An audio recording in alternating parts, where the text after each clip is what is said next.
Hey everybody, welcome back. Welcome if you're new, welcome back if you're returning. Um, Going to get a card for today from the Rebel deck, see what our topic is. Thank you so much for joining me, and I hope you're having a fabulous New Year. Happy New Year. Am I the only one who is so excited about the whole fresh start, new beginning? We had the Capricorn new moon, and then 2 days later, bam, New Year. I am all about that. Fresh start, absolutely.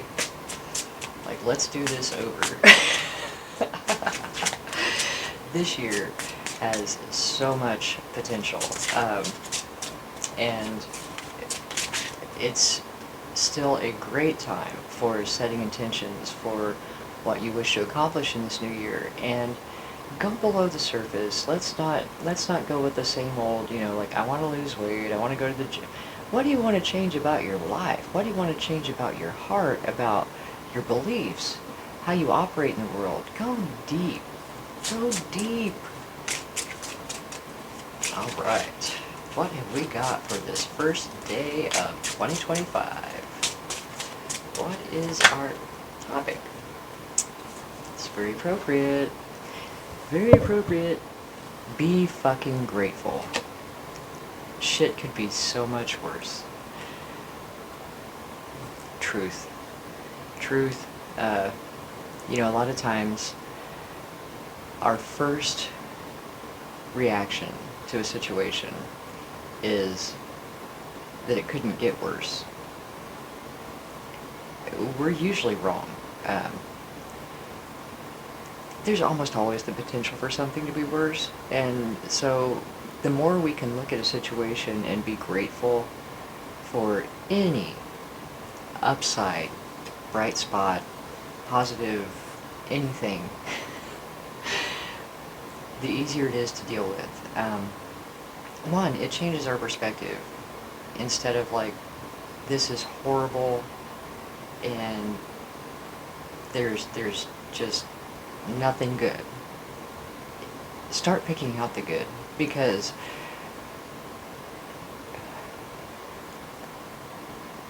it's very easy to fall into a victim mentality when things like when big things happen. And I've been talking about it this week because we just came out of a big thing happening, and honestly, throughout the process we would discuss what we were grateful for, that day, what we were grateful for overall. And even if it was just that we were grateful we had completed a portion of what needed to be done and not having to revisit that again, there's always something to be grateful for, even if it's just the fact that you are still pulling oxygen into your lungs. We live in a world of polarity where there are going to be things that we consider bad, things that we consider good. It's how we automatically start to label and process things. If we can acknowledge that something is, it just is. This needs to be dealt with because it is. And a lot of people don't like the phrase, it is what it is. Well, I like that, because it doesn't have to be good or bad. And a lot of times we don't realize that what we think is bad is actually good. We just weren't prepared for it, and we don't see the outcome. So in the moment it seems bad, and sometimes the most painful situations we go through, we label them as bad, and 3 years later we look back and think that's the best thing that ever happened to me, because we didn't know in that moment that losing that job was what was going to open the door for us to relocate and do what we love, or that the divorce that we didn't see coming was freeing us up to find someone who absolutely brightened our world and made our heart sing. The loved one's illness was what helped you heal your relationship with them and become closer. And you wouldn't have had that opportunity if the situation hadn't been so dire. And sometimes it's what we need to get us to move in the direction we're meant to move in, because otherwise we stay in our comfort zone. And it's so, it's funny to me now that I'm more understanding of how that works, because, you know, I've been on the planet 49 years, and I have had the opportunity multiple times to be able to look back and go, man, that really sucked in the moment, but you know what? That turned out to be one of the best things that ever happened. And I can't think of any situation where I went, that's one of the best things that ever happened, that it didn't start off with, oh my gosh, this is horrible. It's funny how that works. And so now when a very challenging situation comes along, I immediately start being grateful. I just express my gratitude for the new pathways that are opening up, for the new opportunities that this situation is going to bring. And by doing that and not focusing on the negative, I'm looking and open and receptive to blessings.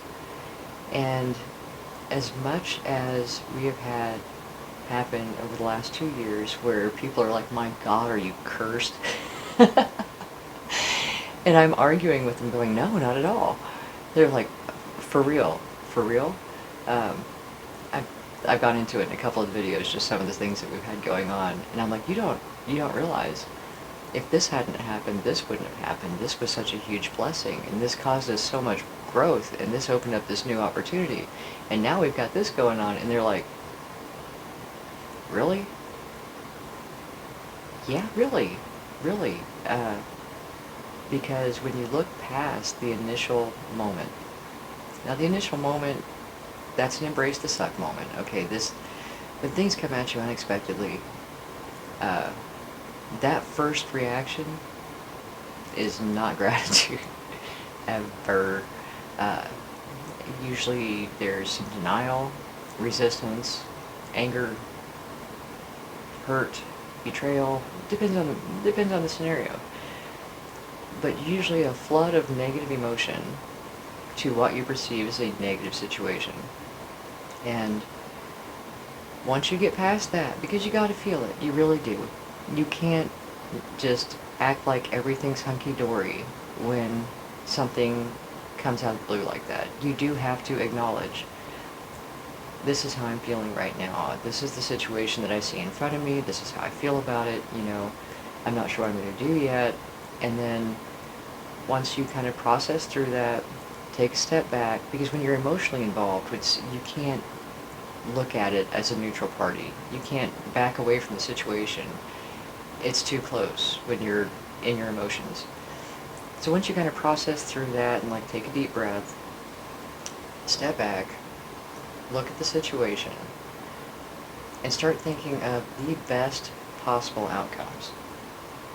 What benefit could this be bringing me? What opportunity could this be bringing me? And sometimes it's just as simple as a lesson that we need to learn, or a lesson we've learned in the past that we need to go to the next level on. Because what I've found from my own experience is that spiral effect where I'll think I've learned something. You know, like I've mastered that.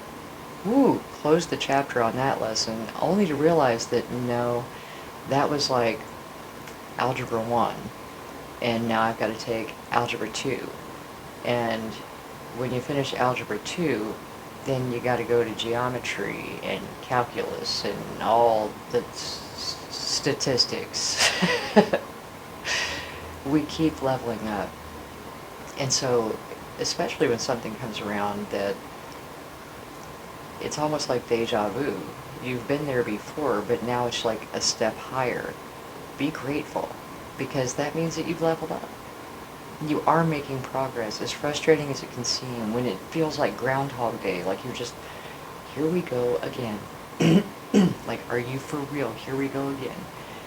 Sometimes the only thing that we can really find to be grateful for is the growth. That we came out of it better in some way, healed in some way, wiser in some way. And almost every situation involves other human beings. And maybe that lesson or that situation isn't really about you, but you play a role in it that allows someone else to carry less burden and come out in a better place. Be grateful for that. It's a very powerful position to be in when you have the strength and the ability and the knowledge from your own experience to make something smoother for someone else. So remember, and I would say this not just for 2025, but for the remainder of your life on this planet, be fucking grateful, because shit could be so much worse. And when we maintain that attitude of gratitude, we stay in a higher vibration spiritually, and we attract better things to us. When we allow ourselves to sink into the lower emotions, the lower vibrational emotions, shame, guilt, regret, hatred, anger, we attract that to us. So instead of staying in that lower vibrational state, start looking for things that you can be grateful for. And trust me, I know challenge. Believe me, I feel like I must be in the master's portion of my life journey, like master's degree or doctorate or something, because it's like it has been challenge after challenge after challenge. But each time I handle it better because I have more experience, and then I try to share that with other people, and I found that that in itself is so rewarding. I'm grateful for that, and that I was built in a way where I could make it through these things, and you are too. And it's just a matter of digging deep and finding that part of you that's like, you know what, fuck this, I am not giving up. I am going to face this, and I am going to be grateful for the fact that I have the ability to deal with challenging situations. Stay strong. Stay strong. You'll have your moments, we all do, where we have to just let it be. Let it go. Have a meltdown. Wash your face and keep going. Don't stop. And there's the country song that is on point. If you're going through hell, keep on going. If you sit down, you're just going to stay right where you're at. Things are not going to change. Muster the strength to look ahead and see that goal, see that objective, see that place that you want to reach, and take that last little bit of strength that you have within you and stand up and keep going. One foot in front of the other, because you're going to reach where you want to be. And each step you take, be grateful that you had the strength to take that step. And that's going to keep you in a much better mindset to embrace the situation, embrace the suck, and get out on the other side. And that gratitude, at the end of the day, especially the days that are really, really challenging, take some time to really sit down and look at the day and what you can be grateful for in that day. Anything. It'll bring you through it a lot more smoothly. So, for this new year, this first day of the new year, be grateful. I am grateful for you. Thank you for joining me, and I will talk to you soon.